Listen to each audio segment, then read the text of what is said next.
If it's not lack of self-control and it's not due to laziness, what could be the reason for procrastination?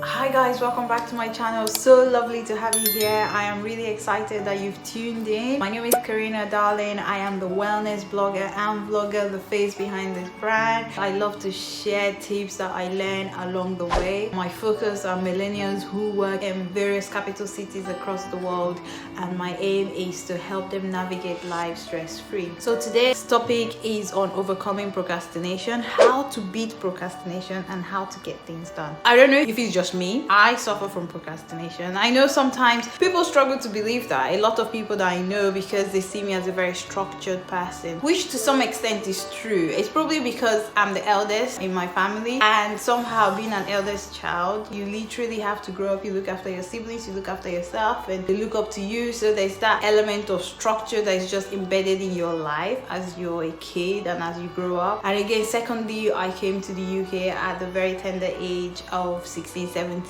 So literally I had to grow up. I went to boarding school, but even being in boarding school, everyone knows that you will be treated as an adult. You do a lot of things for yourself, and so yeah, so it's just meant that I had to grow up much quicker than maybe my peers. But that did not stop me from procrastinating. For some people it might be difficult. A lot of my close friends probably struggle to believe this because they know me as a person who, if I say I'm going to get something done, I get it done. But some of them that are very close to me know this is true. Like one of my best friends, she knows this is true because she's been pushing me to do something for the last 3 years, and I only just got it done like last month. So she knows that I procrastinate. But probably on average, I don't procrastinate a lot as in comparison to other people. And so today I want to explore this concept of procrastination. Is this something that is so bad? Does it mean that we have to stop doing it? And how can we stop doing it if it's something that is so much a part of who we are? And we're going to also look at the reasons for procrastination. How can we overcome procrastination now? Also, maybe we should just go to the question, what is procrastination? What do you think it is before I go into it?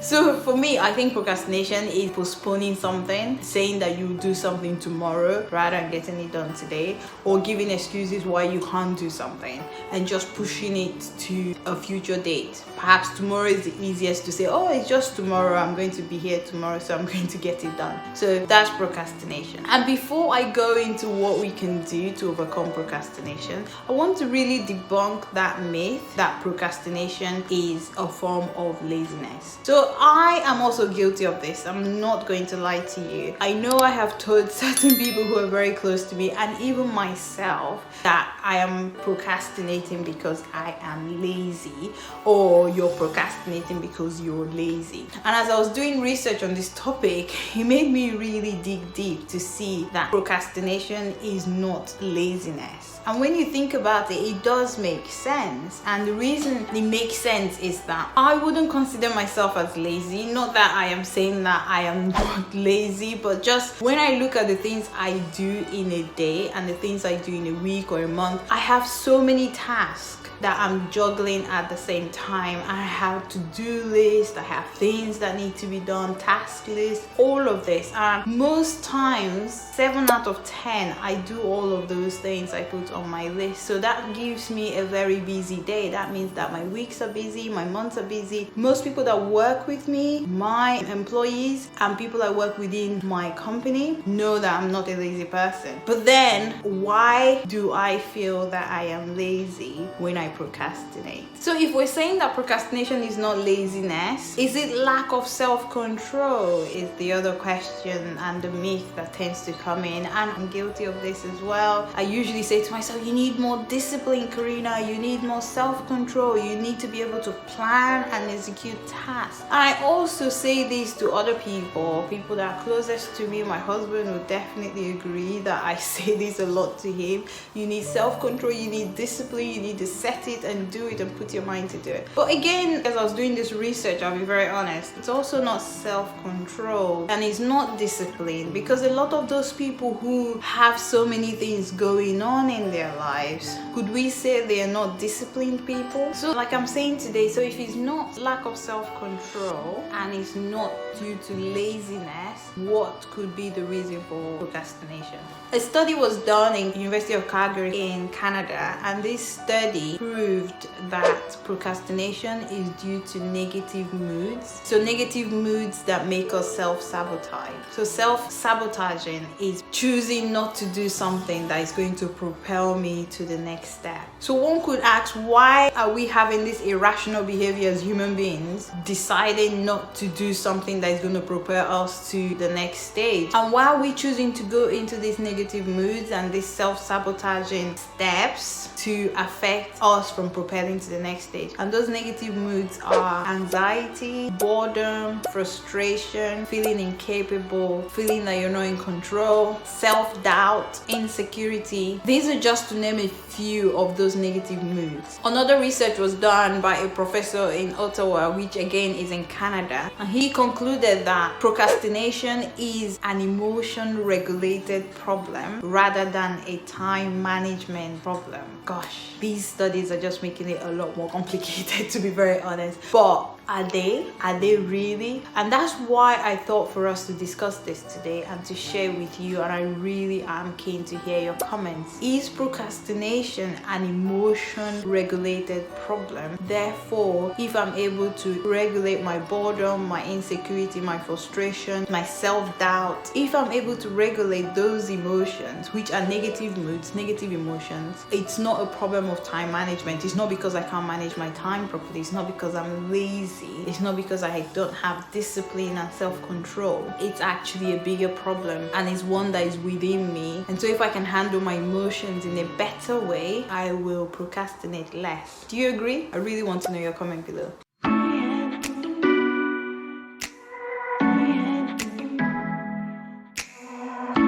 In this other half of this video, I really want to share certain ways that we could explore procrastination and be able to eliminate it and remove it from our lives. So the first point I want to raise with you is that there is a theory called intricate motivation. There is something that happens within. So how do I get intricate motivation? Basically, it's me digging deep inside myself to find the motivation to do it. So it's a case of looking at yourself and asking yourself, why am I doing this thing? What is the reason? And once we're able to find a purpose that is greater than the task, because don't forget, procrastination is because we're bored of the task. We don't want to do it. We self-doubt, we're insecure, we're frustrated. So if we're able to find a purpose greater than that task, then we might be able to find the motivation to do the action. And so we're no longer looking at the result. We're actually looking at the action that we're doing. So we're looking more at the journey and not the destination. And so that, I think, works in a very interesting way. And when I look back at my life, those things that I have done, even when I procrastinated, the reason why I did it was actually the action. It was more the journey, that I found a way to not be bored by that action. I found a way to not self-doubt myself. I found a way not to be frustrated anymore. We're going to explore other areas that could help us in the self-doubt and the frustration and the inability and all of those things that make us not want to do the task. But once we're able to find a reason beyond that, then we're able to perform.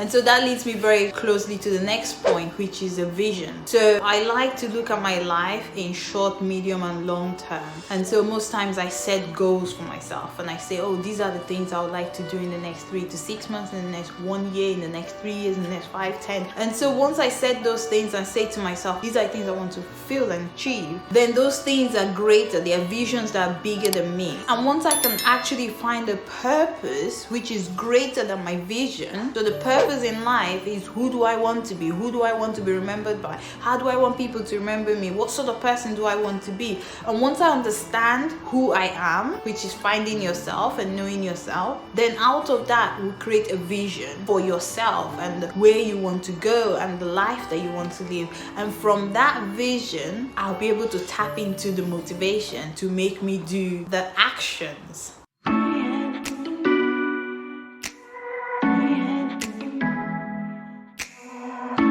And the next point I want us to look into is to have a to-do list. I know it sounds really mundane and boring, but a lot of us have to-do lists. Whether we write it down in our heads, we have it, and most times we're a lot more productive when we put it down on paper or on our phones and just write down what we aim to do for a day or a week, however we intend to. So one of the reasons I really like to-do list is that it reminds me of what I have scheduled to do, and a to-do list is perfect once you've been able to identify your vision and also your motivation. So the next thing for you to do is to have it written down, your to-do list. Okay, now that I have my motivation and my vision, what's the next step? So these are the things I have identified that needs to be done for me to achieve the task at hand or to achieve the action. And one of the reasons I love to-do list, I don't know about you, maybe I'm just too nerdy, is that I love the fact that I feel so fulfilled and accomplished once I've fulfilled my to-do list, or once I've met the to-do list that I've set out for myself. I just feel this sense of fulfillment, and so it's always a great feeling.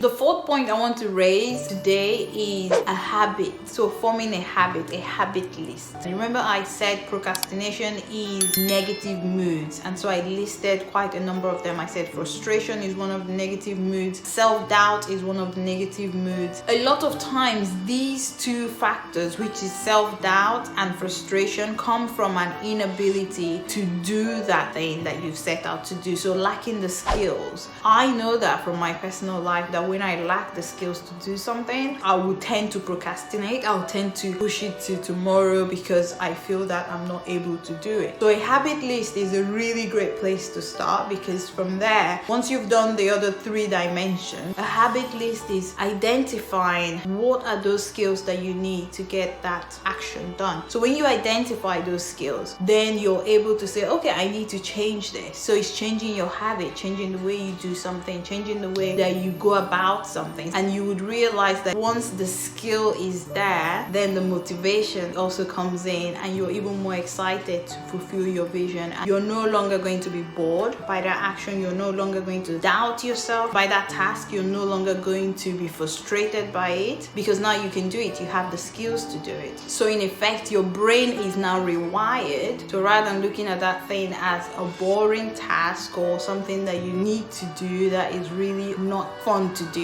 your brain is now really excited. It's like, oh, I can go and practice my skills. I can go and practice doing this thing and seeing how I get along with it. And suddenly that negative emotion, or rather the negative mood, becomes a positive mood.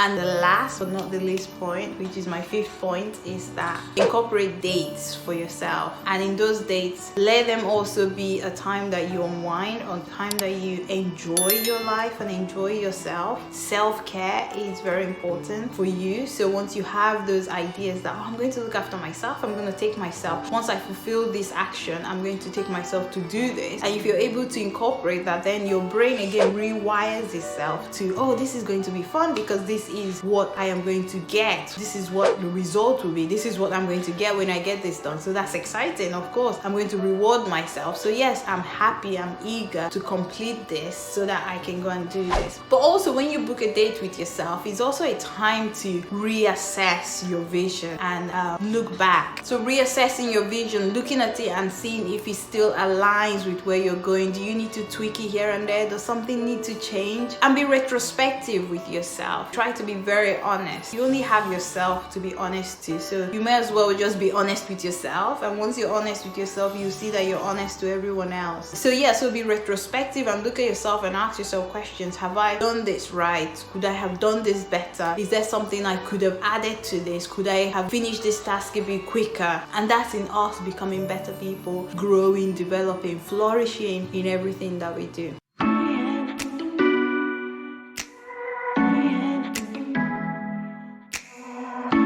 I really hope you've enjoyed this topic today and that you find it helpful in your life and that it can help you overcome procrastination, that you will see it as a way to propel you and move you forward. So I'm really excited to hear all the great things you do from here and onwards. All I wish you is the very best. I wish all the successes upon you, and I pray that every good thing will come to you. So thank you guys for watching. If you're new to my channel, please kindly subscribe if you do like my content, and give me a thumbs up on this video if you do like it, and suggest to me possible ways that you may want me to do things differently. If you do have a topic that you want me to explore, do not hesitate to put it in the comment section. I'll be very happy to look at it and review it as well. Thank you guys. Have a wonderful weekend. All the best. Bye guys.